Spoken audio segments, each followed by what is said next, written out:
So I might have just started a new one. I hope that. Gosh, that's so awful. How would I get a hold of that other person though?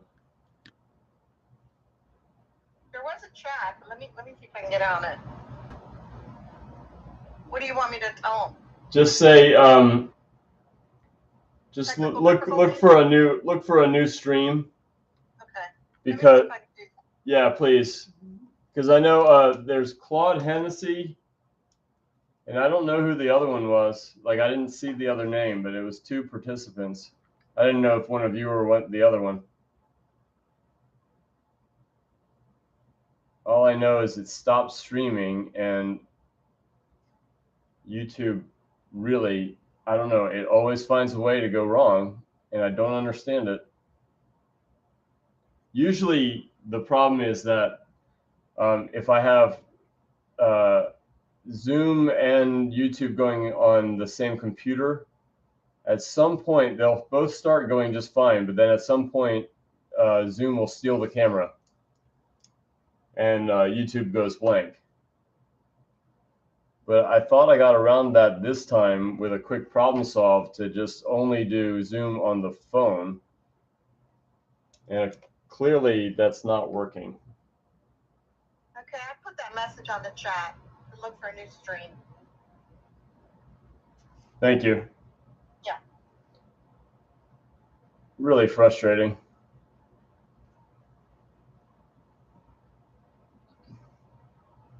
When I was researching the stuff about YouTube, you know, they were saying that Zoom is not reliable, but really it's been the most reliable for us. Zoom has been 10 times more reliable than YouTube. It's been fantastic. But I would think hey Swarna. Hey Swarna. Oh, not there yet. Hi Swarna.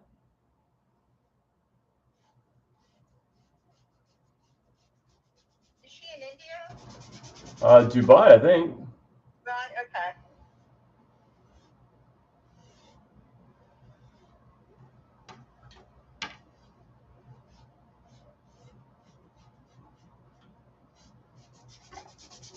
Glad to have her. Yeah, that's great. I hear me.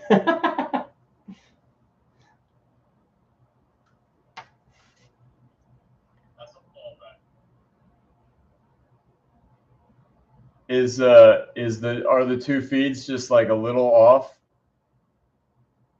Is that why? Well, no, it's okay.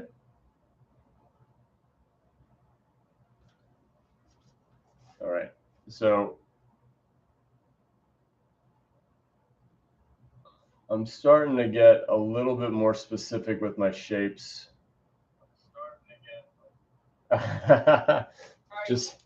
I'm just picking. Yeah, I was seeing that if the stream was working, it's working now. Well, the new one is. Yeah. Oh, that's good. What, the old one's working? No. Okay. The one that you restarted. Yeah, I didn't want to do that. I didn't want to lose people, and I went through all the fuss of getting all the descriptions and stuff in.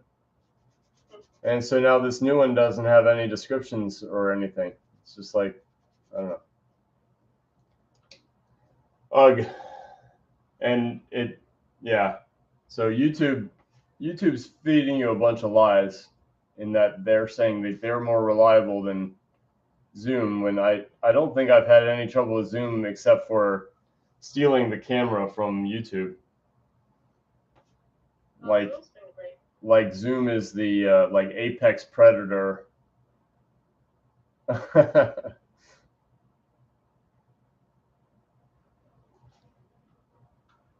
So I'm quite willing for this to be a little harsh. I want the clarity over anything. I just want to make sure that my shapes can make sense for the next sitting. And I'm quite willing to have to go opaque over some of these lines just to make them more soft. And so now I'm getting into some of the smaller connections. I want to look at negative shapes between these forms, and it just tells me things like maybe this could come up a little bit based on some of those smaller little spikes. And I think that is going to help for multiple things, like the edge of the basket. And so I'm just going to scrub this to a thin line, and that's going to be more descriptive. And like I said, a lot of my, you know, if we say it's a mistake to problem solve through, then that's kind of condemning language, which, you know, I can take, it's fine. But in reality, it's more like, as I find the next little chunk of information, it just helps multiple things. It just gets more things in relationship, because I'm not thinking in terms of I've got to get this one little part right or this one little part right. I'm thinking in terms of you know, kind of that overall harmony.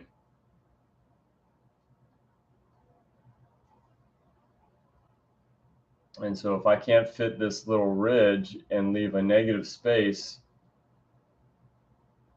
then I could consider either reworking that shape, which I think is fitting pretty well, or cutting this. And so I think cutting this is the better deal right now. Again, because the big abstract shape got me close, and these smaller, more specific shapes just help me for problem solving. So I'm going to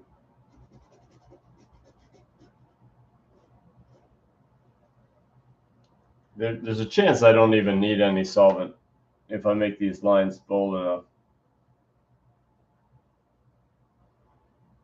And there's also a chance that I might get into a big color block in. Again, just big flattish shapes. You know, my system of I like to err on the side of dark and rich for my middle tones, dark and gray for my shadows. And if I get to 5 values, then my highlights, hopefully I don't have to use too much pure white or too much yellow. Hopefully I can get a highlight in without exploring extremes. And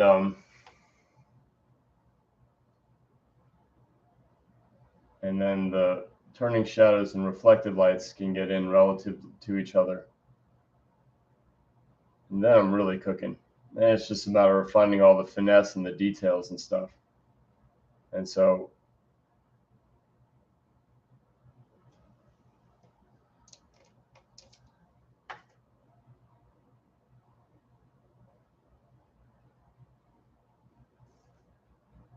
this is going to be a very suggestive sitting. In fact, I even debated whether I was going to do this live, because there's a lot of sort of back and forth until I really like what I'm doing. And it might feel slow as molasses. I don't know how you're feeling about this sitting.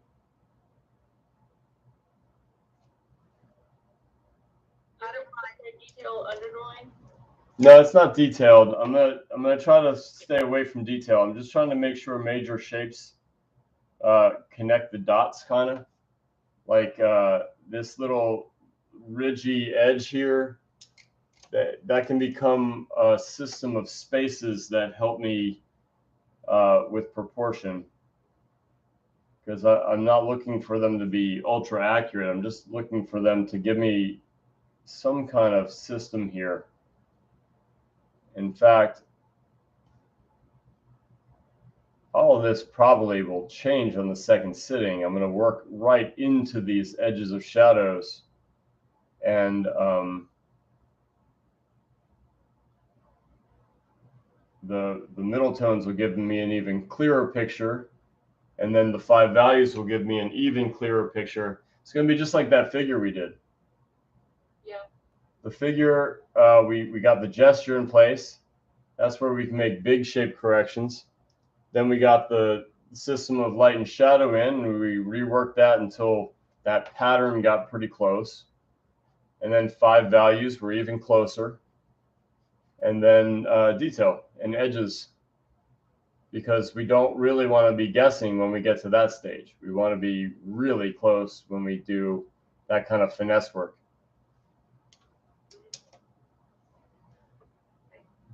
And so all these little little tweaks that I'm doing, they've gotten me just a little bit closer to accurate. And now I can fit this little ridge that I couldn't fit before. And I didn't worry about it. I just said, okay, it doesn't fit for now. There's some things that I need to rework.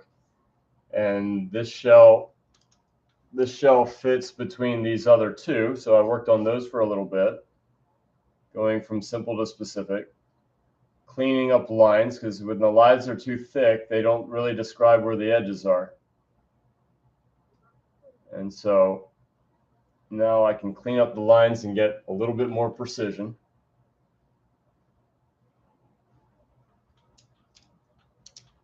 And,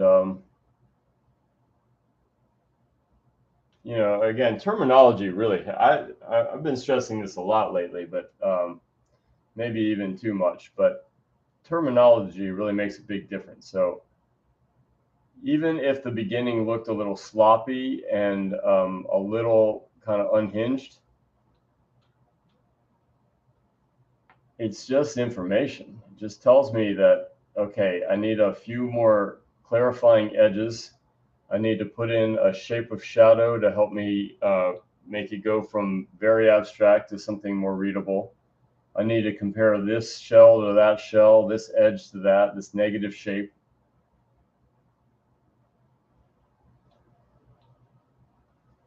And so that beginning kind of sloppy stage of abstract shapes, I mean, I found it really helpful. And so this shell is getting that first impression thing that I was talking about with the figure 2. Like, let's say your first impression says the head's too big, and you want to go from simple shapes to specific shapes. Well, just clarifying it as too big tells me that every decision that you're going to make is going to shrink the head down. Well, that's much better than just randomly guessing as how to make it work. You've already limited a major creative direction. And so with this shell, all my decision making is going to be finding the next shape by cutting rather than by adding.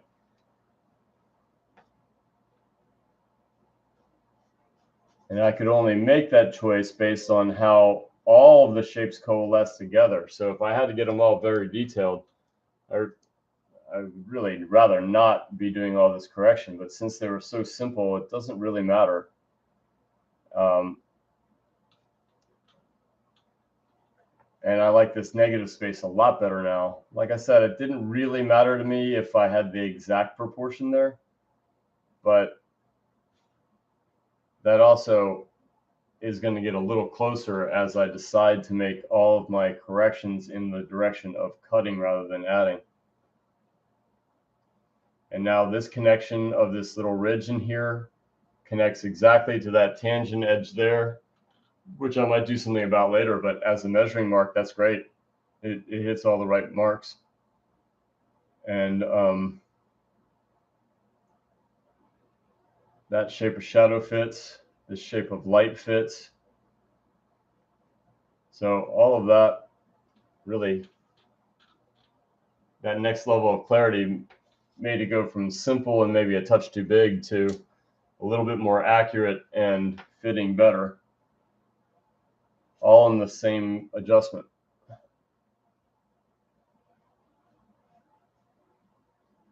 That's why it's so important to me to not label things as good or bad or you know, success, failure, just kind of raw information.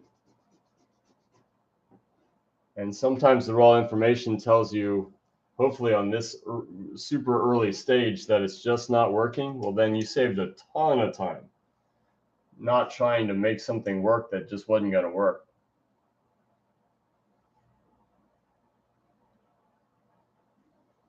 Okay, so another little jog of light against dark.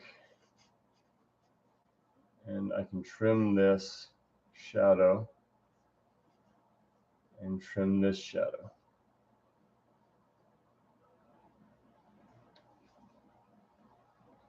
So you saw how really blocky this was at the very beginning. And each new decision is bringing it a little bit closer. But it, you know, again, if it falls short of detail, that's fine, because I'm going to lose a lot of that anyway when I work the edges of the sort of background and the big color block in. I don't want to carefully draw around tiny little lines. The lines are just supportive guidelines. They're not the painting. The painting is going to be when that blocking gets in, and then that blocking gets clarified into 5 values, and then those values get clarified into details. And this is definitely a detail painting, and it's going to have to be a little on the slow side. But that discovery process, I don't want to lose detail, and I don't want to paint around detail. And so the alternative is to paint as simple as possible.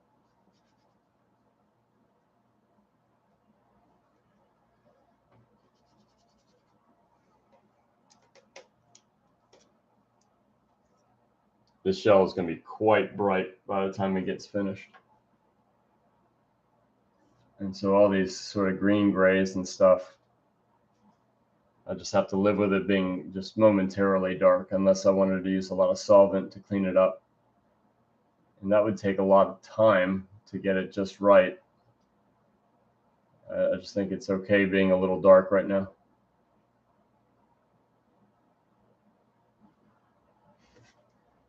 So I just figured out through a network of values that this curve could come out just a little bit further and a little bit, not that tall, but a little bit further out. Better.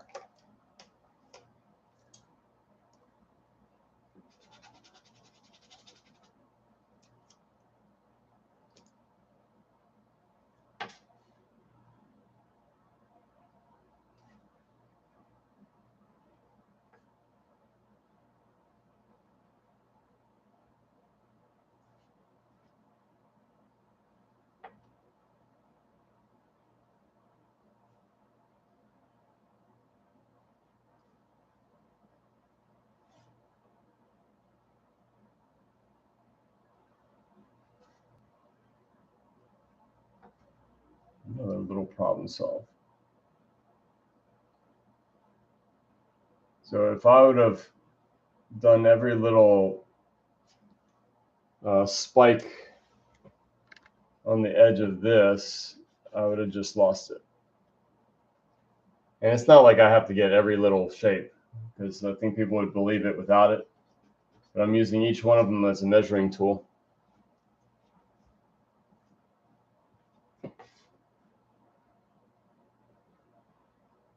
It's a very, very complicated shell.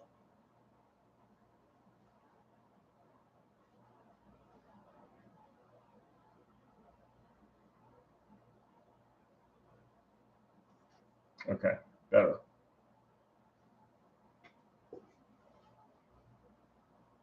And I might make the decision to clean that up with a tiny bit of solvent.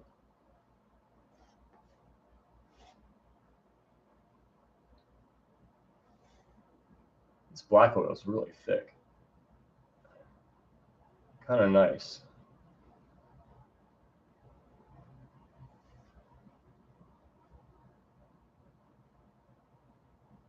So that white shell, it's big and complicated, right? Because it's all one shell, right? It's one shell. It's really spiky, very textured. It has all those little ribs going across it with those little subtle colors. Yeah. It's a very difficult shell. I spent a long time on it on the other time I painted it. Yeah, it looks complicated. On that painting, the shell collection. Yeah, with that. Yeah, basically similar composition, except they were coming out of a copper pan that was pressed against the wall instead of in a basket. Yeah, I think I remember that. Yeah.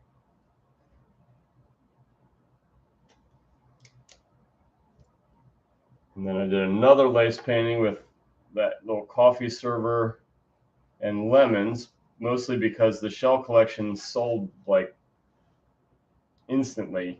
Like I didn't even get to display it very much. So then I did that little painting pressed with the coffee server.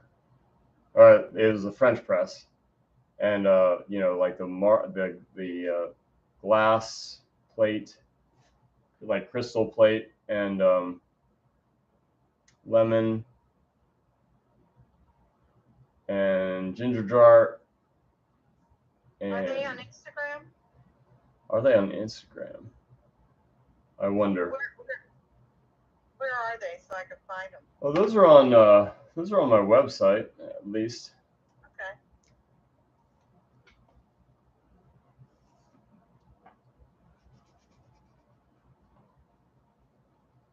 So on this shell, this is the third round of clarification. It had a very abstract start, and that got pushed around a little bit, and then it had that second tier block in, and now I'm coming in with just a little bit more specificity and a little bit more work for creating shadows and connecting things like this little sliver of basket right there. When that shape fits, and it just did, when that shape fits, then I can kind of verify that at least some of the intricacy works. And it didn't work until I moved some things around, but now it does.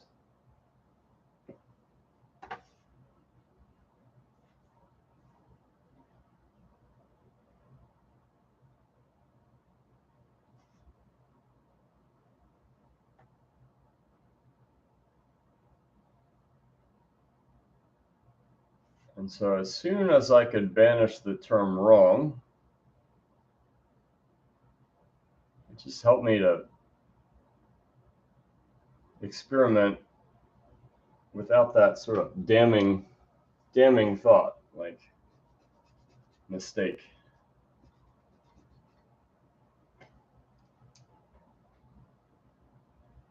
So when I'm able to get my white paint out, I'm not ready yet, then this will go to really, really quite bright. Be very powerful.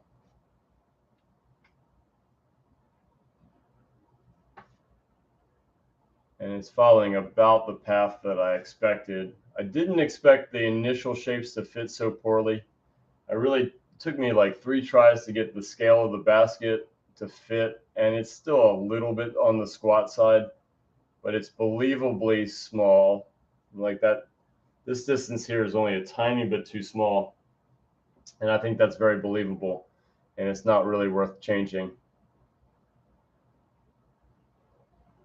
And it's not a compromise. All right, so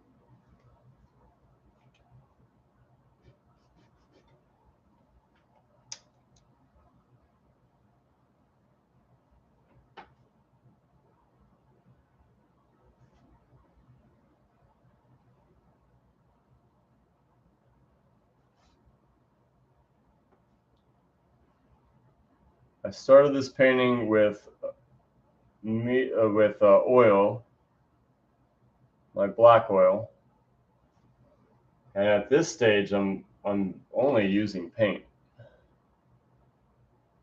because now the paintbrush is gliding, whereas before it was just really getting eaten whole by the absorbency of the board.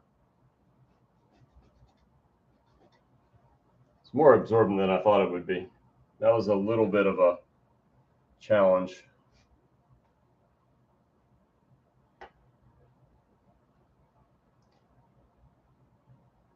So Swarna, are you able to talk? It looks like she's not there anymore. Oh, that's a shame. Yeah. Wanted to say hi.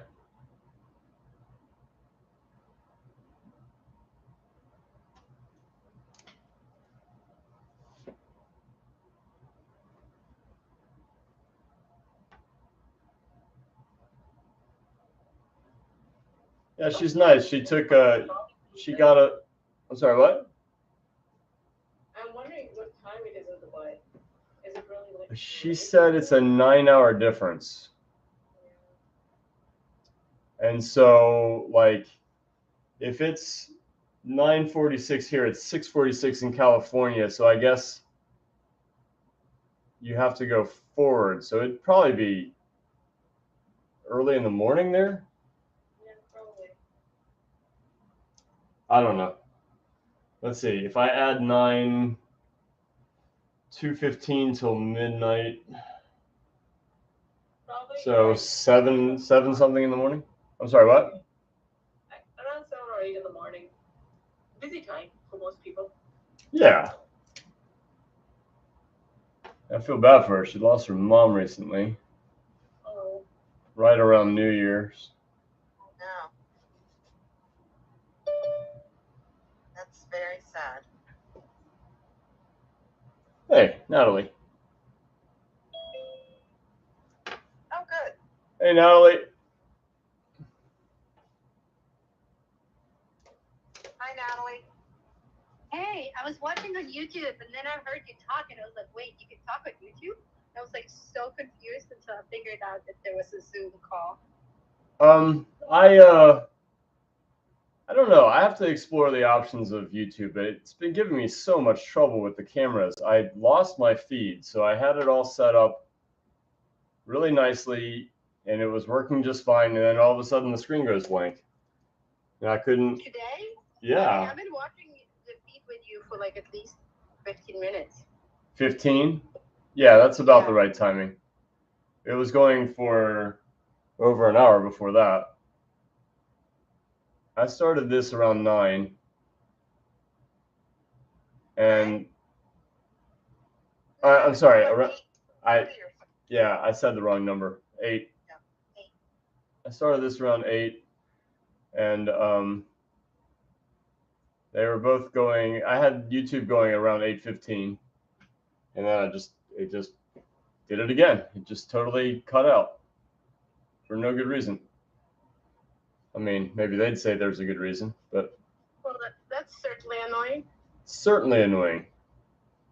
Are the other people painting what you're painting? I mean, I'm No, kind of confused. no, nobody's painting with me. I was inviting people if they wanted to paint their own subject. We'll just. It's not a class or anything. I'm just kind of talking through my process. But Do you like talking to people or is it distracting? Curious. No, it's not bad. It's just hard to be cogent and paint well at the same time. Like I'm trying to make sense and I'm stumbling over my words and saying idiotic things. But other than that, it's fun. I mean, I like having people with me.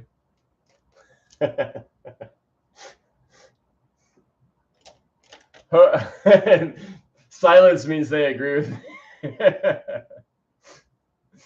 it doesn't mean that. It is hard to. I mean, I've been listening to you. I think you make perfect sense. Nah. You're being too hard for yourself. I'm just joking around.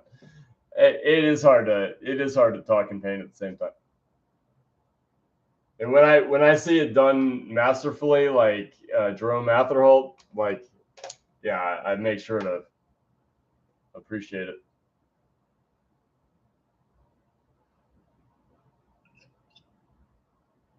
I repeat myself a lot because a lot of these circumstances are similar to before, but unless I really concentrate to know whether I've already said it or not, I just repeat it. And so I've probably said the same things like 10 times.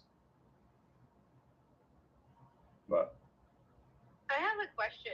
what's that?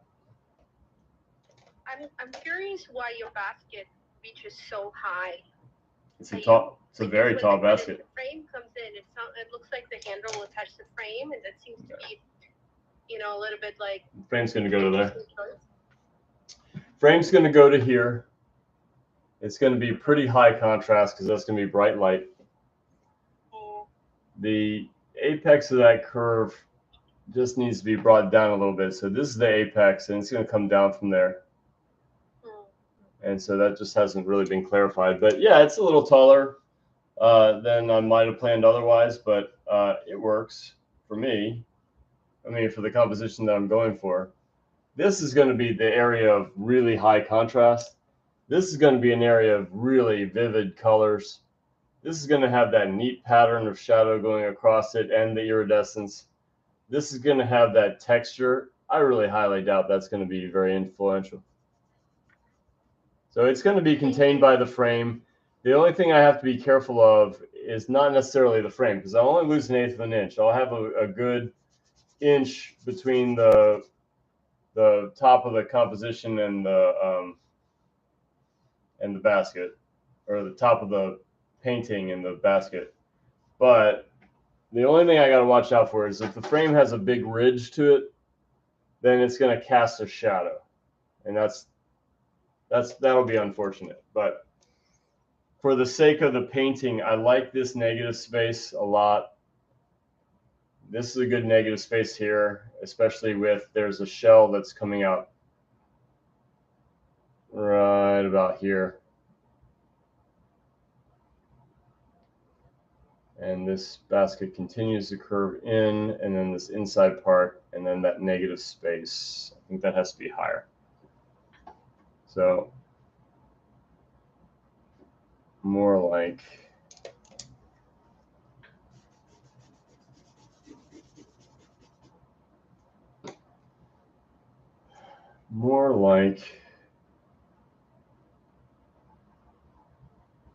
here.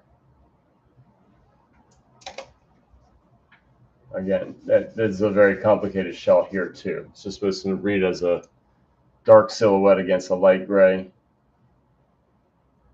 And it's going to get all these little frilly edges that I'm not quite ready to work out yet. So it's kind of doing the composition that I want. All this is going to be really interesting because it's going to be lace tablecloth. And I could kick all of that down, but what's neat about this lace tablecloth is it's got this pattern that has this like frilly edge, like here. And so this is going to be a pretty busy painting from top to bottom. So that is the answer to your question. Now, that doesn't mean it's right. That just means that that's the creative direction that I want to go. And another artist is bound to come across, maybe even you, and say, you know, it'd be better if this were all shifted down, even at the expense of the lace tablecloth, or everything smaller, or whatever. And that's perfectly valid. So in my opinion, it's doing what I'm kind of asking it to, and I kind of wrangled it around until I got it there. But that doesn't mean it's right. It just means that that's what I wanted. Thank you for the explanation. I'm really curious to see when it's finished. And I think you're right. Like, everybody has their own personal preferences. Yeah, and that's what's so awesome about art is, you know, you might even say, man, I wouldn't have done that, but it looks so good. Or, man, I really wish they would have done it this other way. And that's valid too. It's just part of the process. Really like that, actually. Sometimes it's a real head scratcher. I'll look at somebody's composition. It's like, why on earth would they do that? And, you know, the reason I'm seeing it in the first place is either it was on social media, which doesn't have any pre-qualifiers, or it's in like a magazine or a contest winner or something. And you're just like, you know, somebody loved that enough to give it a prize. So, all good. The other thing I can do is I definitely don't want the handle to grow. So I'm keeping that in my mind. So as this painting gets into middle tone block-ins, I am definitely going to make sure that the middle tones cut rather than add, and that's going to be universal. So if all the shells get there, I have to do something with those outlines. So I'm going to paint over them opaquely. And as I do, I'm not going to carefully avoid the outlines. I'm going to cut into them. And everything's going to shrink by the thickness of the lines, which doesn't seem like much, but if they all shrink that same amount, that is going to reduce this composition by a tiny, tiny bit, but universally. And it's not that I have to account for that very much, but I think that's going to be good for the sake of this really busyness. Because the alternative is if it grew any, then I'm not going to fit everything that I want to fit. In fact, this shell already, by the nature of this getting a little bit bigger, is going to probably sneak out to here, which is another reason why I didn't go ultra detailed early on. Is I still want to be able to make decisions without losing finesse and detail, and definitely not texture. So that's where this stage of the painting is. And that, I think it's nice that this shell is going to be bigger. Anyway, so. If I may, I have one more question. While I was watching on YouTube, I was like, it would have been nice if he had music. Do you like painting without music? Well, but then you wouldn't hear all my repetition. As long as it was quiet enough music, I think I could appreciate both. Well, yeah, I could probably have classical music going or something.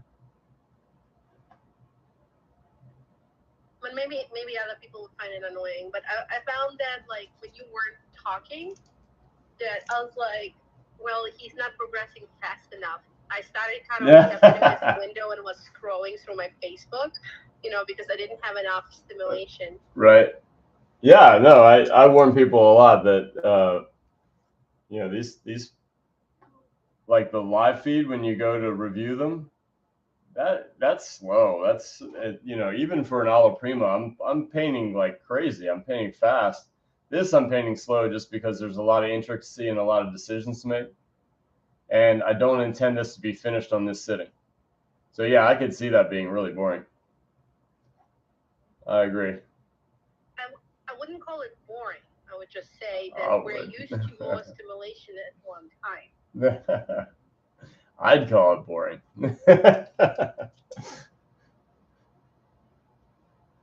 So I don't know. I could consider music. The only thing, you know, what I would think about music is like either I'd have to really plan on what I'm playing, or I'd have to have something like Alexa playing, and you know that it's going to be sooner or later where there's something really obnoxious playing, and I'm going to want to have to stop to do something about it. And so that could be obnoxious for like the painting process. I don't know. I usually don't mind music. I actually, when I'm painting by myself, instead of inviting people to join me, a lot of times it's I usually have like a podcast or something going for entertainment. But like, you know, my broad audience here were super entertained by my witty dialogue, and so they were like, the music would be in the way. Total joke. No. Right. No. I wasn't serious. That was just a joke. No. You know, truthfully too, is I shoveled snow right before the sitting, and then I kind of relaxed a little bit, and I got tired, and you know, I came down here like right at 8 when I said I was going to start painting, and then I fumbled with cameras for a good like 15 minutes. I think you're making great time on the painting. No, it's progressing nicely. I mean, thanks for that. But yeah, I mean, I don't think I'm painting poorly or anything. I'm just saying, like, if I was going to consider music and everything like that, then I would have had to do more planning and setup. I'm not making excuses. I just you know, I didn't even think about music. It wasn't even on my radar. But if I did have to consider music, I would have to gotten down here earlier to plan a little bit better. So it's a good suggestion, Natalie. I'll think about it. Because yeah, I agree that, you know, watching a painting in real time is a pretty slow process, especially when I want to be a little bit on the careful side of refining sort of abstract shapes into these more intermediary sharp edge shapes. That's just a slow process. I mean, again, like not after I realized, after I heard Liz, and I was like, oh, she's on a call. It's different, right? Because people can ask questions, and it's completely different experience. But I was first experiencing it as a YouTuber, right? Right. Before anybody started talking, and it was a bit bland. But once people started talking, it was like, ooh. My vision for this wasn't necessarily as a pure demo. It was just to have people join me while I paint.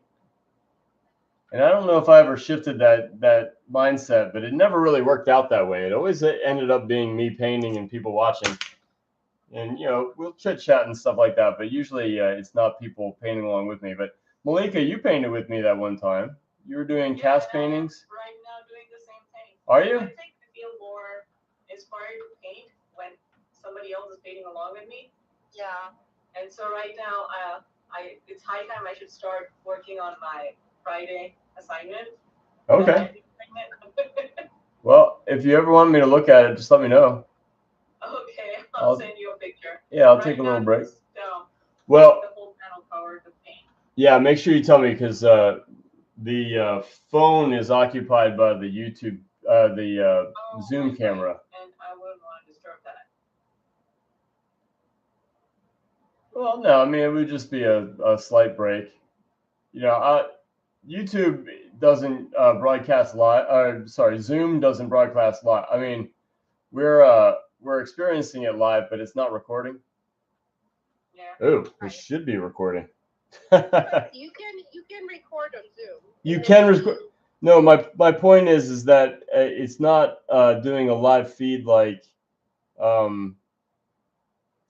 it's not doing a live feed like when you review the lives on YouTube.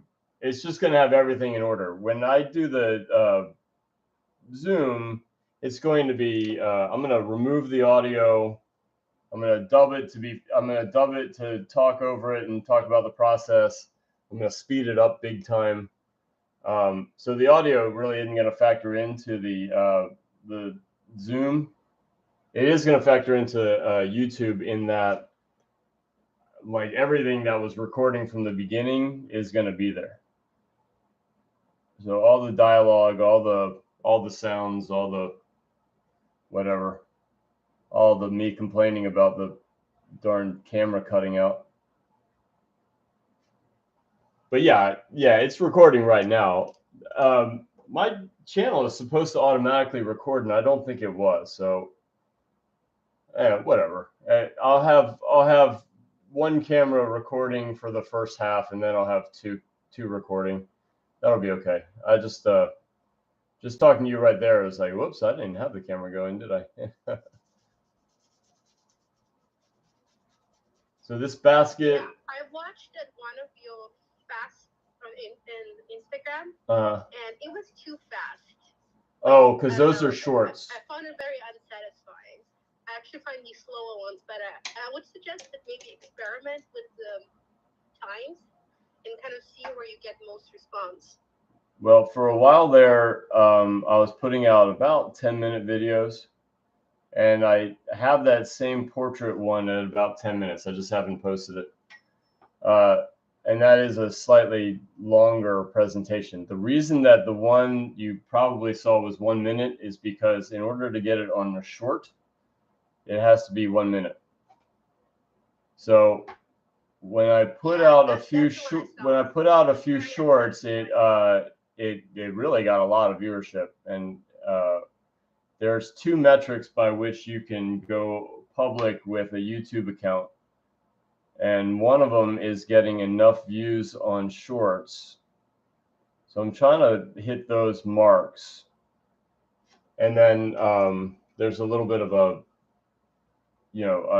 another use for those of just doing short posts. But yeah, I agree. It's really fast. Like, you can't really say much. But I have that same video at like 8 minutes, something like that. Also, I give a lot of unsolicited advice, which is an annoying habit. So it's fine. I mean, I find it helpful. If I disagree, I just say so. But I like to consider. I can like to consider it before I,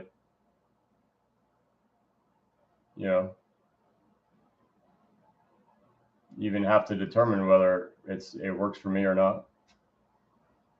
But yeah, if you're saying that you enjoy watching with the music playing in the background, there's nothing wrong with that. Doesn't mean I have to do it that way, but it's definitely something that I would consider. You know, so I don't consider that any problem.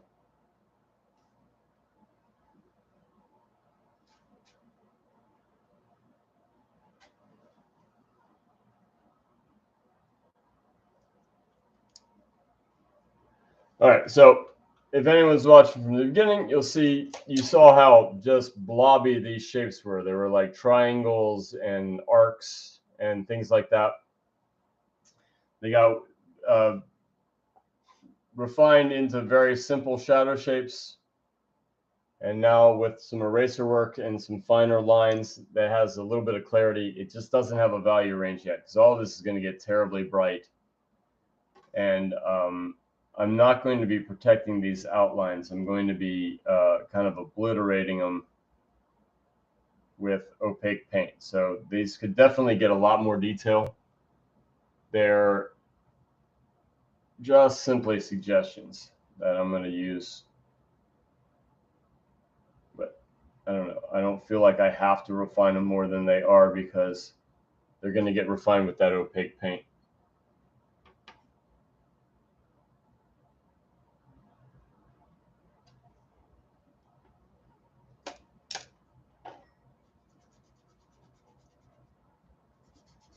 So Hans, that little gap in your basket is That's light. it's a highlight, right? No, well, this is just this is a mid-tone, and this is shadow. I just haven't done anything with it yet. Like, I like to bounce around a lot, and Yeah, so I was working this shadow, and it was just like, okay, I'm gonna revisit it in a little while, but really I need to be about this dark in order to go about this dark here. Okay. And what I might do instead is just get my eraser brush and just spread it out that way. And now this middle tone will read light against dark, but I don't want it to be one of my brighter values. So this is still part of the basket, and I'm not going to bother drawing the weaves yet. I am going to go not fairly dark, but I'm going to go darker than I have so far with the background. It's probably going to be about that value, maybe a tiny bit darker. So I definitely don't want to put in a value that I'm going to lose. Wouldn't be a big deal, but it would just be a little inefficient. Yeah, I mean, it would be like extra work if you're gonna lose it. But it's not intricate, so it wouldn't be that big a deal. So there's a little light shape right here, and that light shape has things to compare. Either this shell has to come forward and probably a little bit bigger, or the basket needs to get smaller, and I'll consider that. But I think that shell getting bigger is the better choice.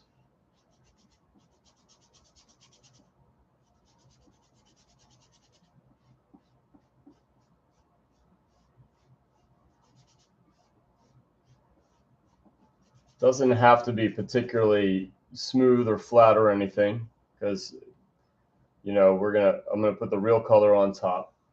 Just has to be have explanation.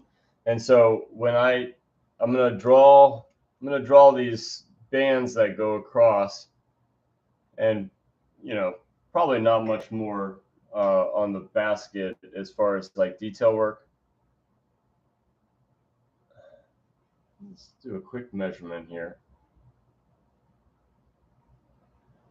As I reached another little challenge between the shell and,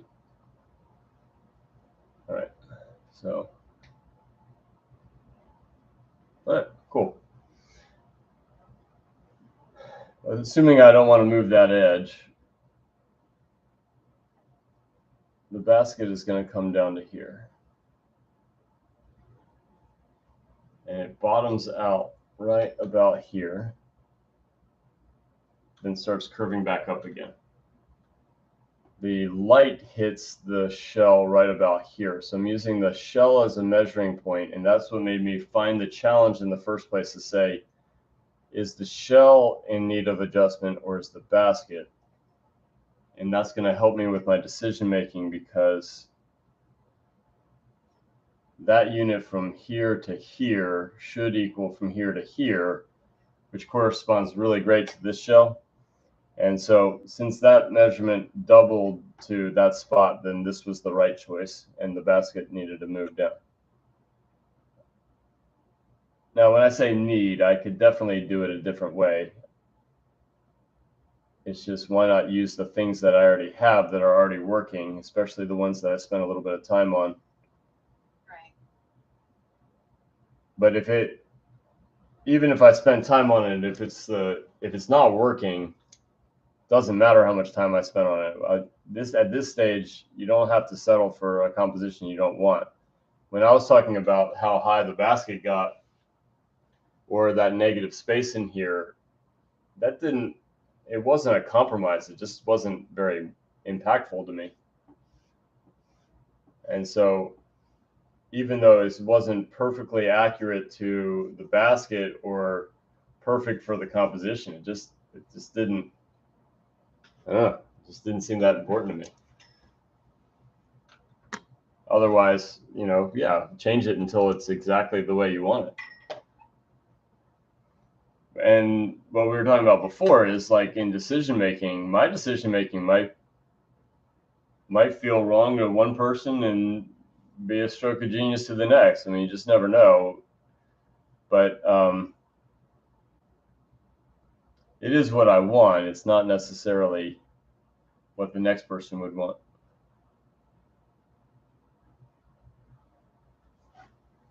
Perfectly fine. The art world is big. And I can tell you, just going through, like, even really highly professional catalogs, like the shows from Art Renewal Center, there are some head scratchers in there.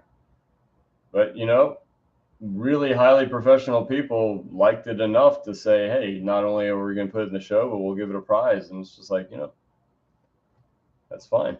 How often does that come out? Once a year. I haven't entered the last 2 years. I was in 9 or 10 straight. I've gotten 3 honorable mentions and a 3rd place. That's amazing. I just stopped entering contests for a long time. I haven't been doing serious paintings like this, though. So maybe, I don't know, maybe this will be a thing. I could enter things like the O'Malley Commission. It's not, Yeah, that's good. So I suppose I should have entered this year. It's expensive, though. Really expensive.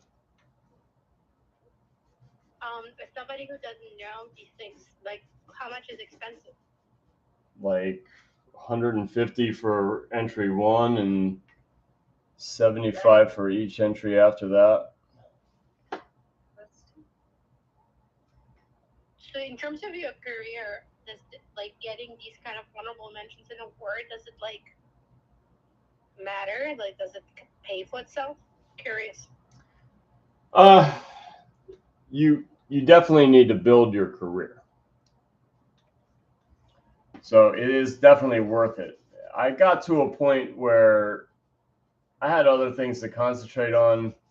I wasn't painting nearly as much, especially with, Ollie being so young, and, now it's 2 kids, and just a lot of other things, teaching.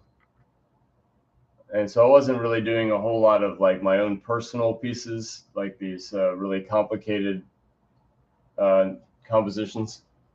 And also, too, I just kind of burned out on them a little bit. The thing is that you reach eventually is, what's one more contest on your resume, right? So I have a whole page on my bio of all these shows, and some of them are pretty prestigious, and some of them were awards, and some of them were, judge a contest here, or put it into a collection there. So what would would one more ARC contest do, or one more OPA or NOAPS or any of those? What would one more do to my body of achievements? And after a while, it was just like, I don't think the next one helps as much as the previous 20, you know? So I think it's excellent for getting started. It probably helpful for even my stage, but it gets less and less helpful the more lines on that resume. At least that's the way it feels to me. But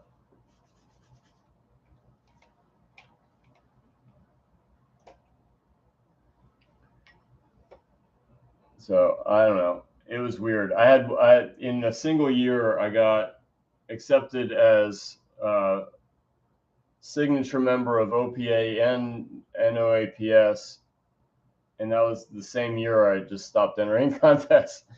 So I really appreciated them giving me this like designation, but it was like, yeah, I was just done.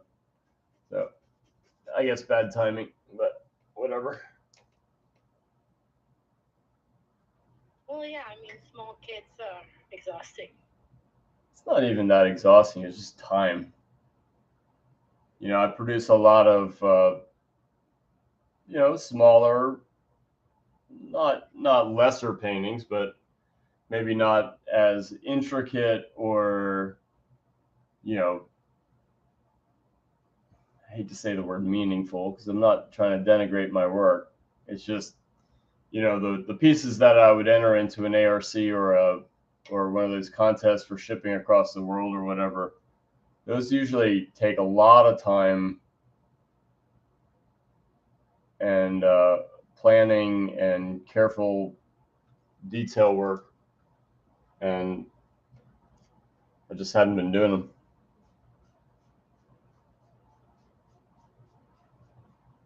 But I'm getting back to it. This is step one. This is a very intricate painting. I feel like this is working. I think it'll be really clear as to what I'm thinking when I get to that next stage of that sort of big shape block-in. And I'm seeing it as a lot of really good potential, especially with all this being sort of intricate lace. You raised a good concern about that handle, and I had it on my radar, but I think you'll see by the end product that not only will that be lesser impactful than all this, but also it's going to fit a little bit better by the time I get into that big shape blocking. So yeah, I mean, I welcome all those. I always love to hear the thoughts of people, and sometimes I just wasn't thinking about it, and it's like, whoa, okay, that's a good thing to worry about. So yeah, that's welcome. I kind of like these not finished paintings sometimes better than the finished ones. Yeah. I don't know. I guess it's like the preference thing. Yep. Like you were talking about these lesser but like less intricate paintings, and personally, I like them better. Yeah. I mean, like you have so many. You seem to be so prolific, and I love a lot of your paintings. Thank you. But I feel like I try to think about where would I put my money at. Like that's a lot of time. Like when I like a lot of things, I'm like, okay, where would I put my money at? I would probably buy the less finished painting more likely than a super polished one. But it's like a personal preference. I'm looking at your painting right now, and I'm loving it. And I wouldn't be surprised if I love it a lot more than the finished piece. Yeah. Okay. Yeah. I mean, that's fair. I generally shoot my camera. I generally like them a little less polished, but I'll tell you what I've gotten a lot more success out of. And I like to have a balance, so it's not like I really enjoy painting tiny little brush strokes, but I do like to have a range. So these kind of paintings are the way that I built my career on. And the paintings I've been doing recently have been more like alla primas and, two sitting paintings. And I do really like a nice expressive brushstroke and, you know, thick paint and exaggerated color and all that. So yeah, I know exactly what you mean. I picked Will's brain once, Will Wilson. We were Beth and I visited California to see his last one-man show in California before he moved to Mexico, and it was interesting because that one-man show he couldn't produce enough work for the requirement of a one-man show, and so he put in Will's paintings are extremely intricate, very, very meaningful paintings. Like, you know, they say something. It's not just pretty painting, expressive brushstrokes, color or whatever, but they actually, you know, are meant to, you know, say something. They're more of a narrative. And I asked him, is like, well, these paintings are so incredibly popular, these 2 or 3 sitting paintings, these little studies. Why wouldn't you just do a lot of these and not bother doing these, you know, 30, 40 sitting paintings? And he said that, you know, he said 2 things that were brilliant about it. He said, the first thing he said is that you don't pick your style picks you. So he was painting those not necessarily, I mean, obviously he has a choice, but he felt kind of compelled to paint them very intricate and very rendered. But on top of it, he said that he didn't want the painting to be about the brushstrokes. He wanted it to be about the meaning of the painting. And sometimes it is that cut and dry. Like, if you're really drawn by the expressiveness of the paint and the brushstrokes and the color use and things like that, you're really not delving into the meaning of the painting quite as much. You're right there on the surface layer, and that's what he didn't want. He wanted the painting to be about, you know, what he was trying to say. And on this painting, I'm not really saying all that much. I'm saying that, you know, there's perhaps somebody went around with a basket and collected really great looking shells. That doesn't exactly make it into the philosophical journals, but you know, this painting is really going to be about texture. So all these little ribs and cuts and little sharp edges and all these little urchin bumps that wrap around the form with that sort of glow in the inside hollow there. These little rigid spines in here, the basket weave wrapping around with these little sharp edges and that nice glow of reflected light. The iridescence in here, this sort of greens and reds kind of melting together in this bright, sparkly highlight. And then the basket projecting this pattern onto this shell, and then all the textured lace. So this painting is all about kind of like a celebration of textures, and it does require a bit of refinement to do that. And it's not the first time I've done a painting like this, and it takes a lot of tiny little considerations, and you figure out the anatomy of the lace tablecloth, you figure out the anatomy of the basket, and you figure out, you know, balance between where the eye goes and where you want it to rest and all that stuff. So it's really tough painting that requires a lot of sort of build up. And so it's a fun challenge. I just haven't done this this intricate of a painting for a while. I mean, other than some commissions.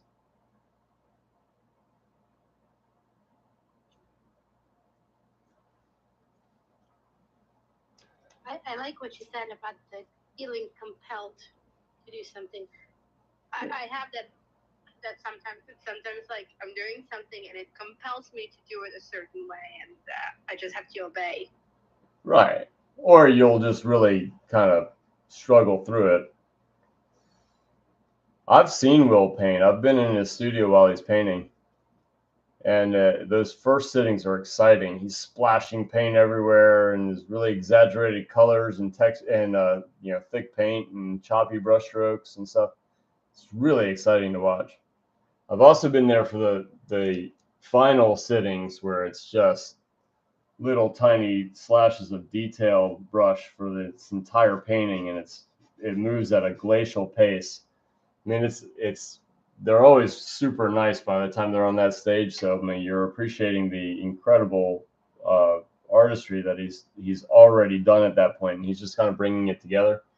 But it's slow, and he knows it. So he always has something in the background, like a movie or a TV show, just because it's slow and tedious, and those tiny little brush strokes. It's like not one of them is really that impactful, but the collection of thousands of them are, and it just takes so long. That's how this lace is going to be. I already know it, because every time I do a lace tablecloth, I think, ah, gosh, I'm never doing that again. That's funny. I guess like I would be curious how long that lasts before you choose the next lace, like in retrospect too. Yeah. And whether the timings between the laces got shorter. It's been years since the last one. Like I said, I haven't done a really intricate painting in a while. Maybe not since COVID, but that was a really short one. That was a bit of a showing off. That was I was doing a series of alla primas, and that was trying to do lace alla prima, which is a really bad idea. I feel like I pulled it off okay, and then I did another sitting in the studio to pull it together. It was with watermelon slices, and yeah, really bad idea for an alla prima, because that is not an alla prima subject. But did it anyway.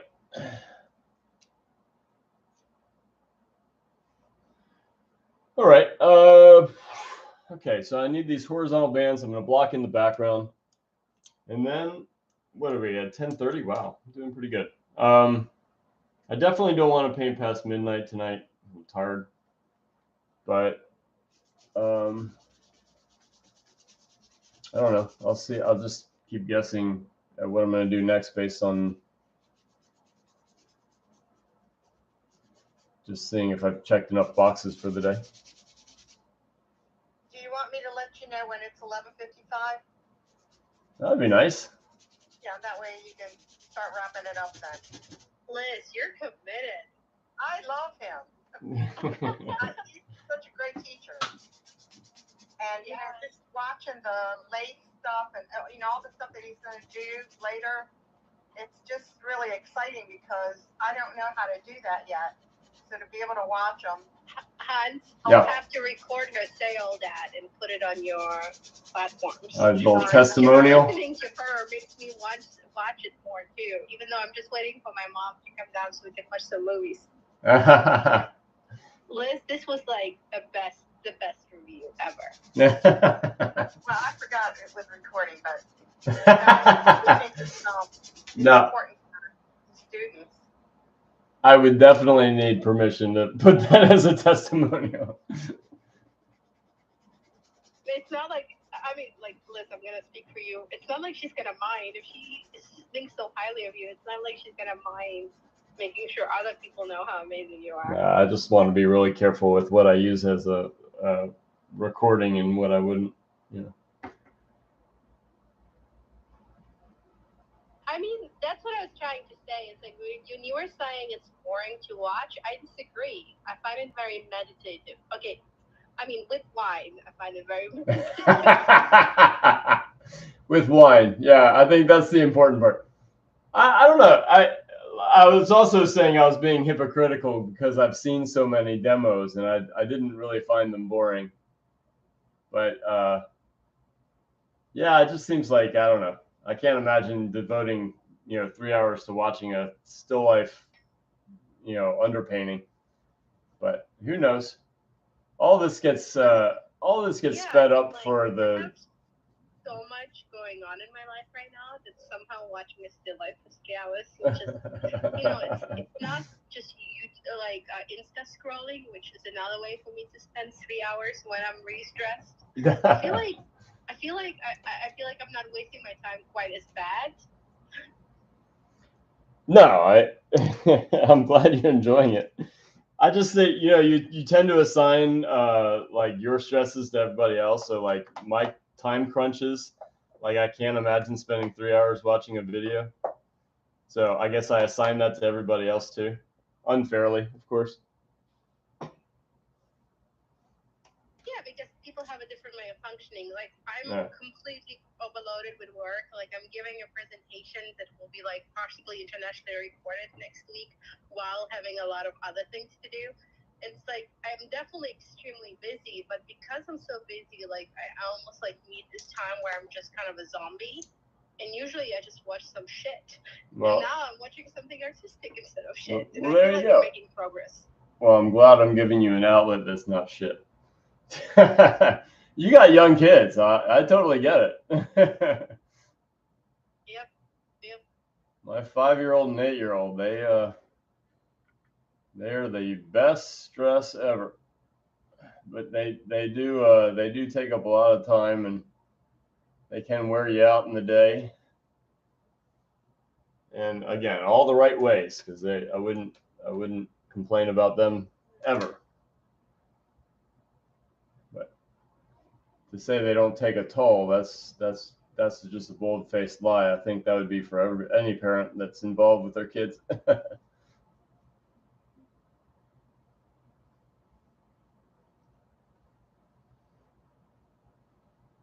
My wine bottle is coming to an end. I think I've been overindulging.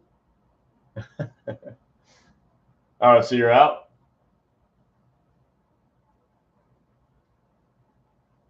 No, I'm at home. It's just I'm waiting on my mom, and technically we should be splitting the bottle, but I feel like I definitely got the bigger part of that. So this is very meditative. Yeah, Hell yeah. that wine. Sorry, what, Liz? I said I should have thought about wine. I didn't even think of it. That's a great idea. Well, Although, if overindulge can lead to problems, just saying. well, my Friday figure sessions usually start with my weekly 1 glass or whatever of whiskey. This didn't, not this time, but usually for those Friday figures, I just get my 1 weekly glass of whiskey in. And then the paint really flows.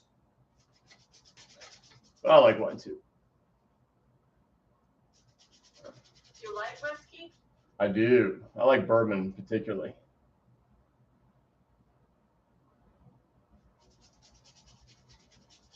My favorite isn't exactly a highbrow choice or whatever, but Maker's Mark, it's so good. Kentucky bourbon.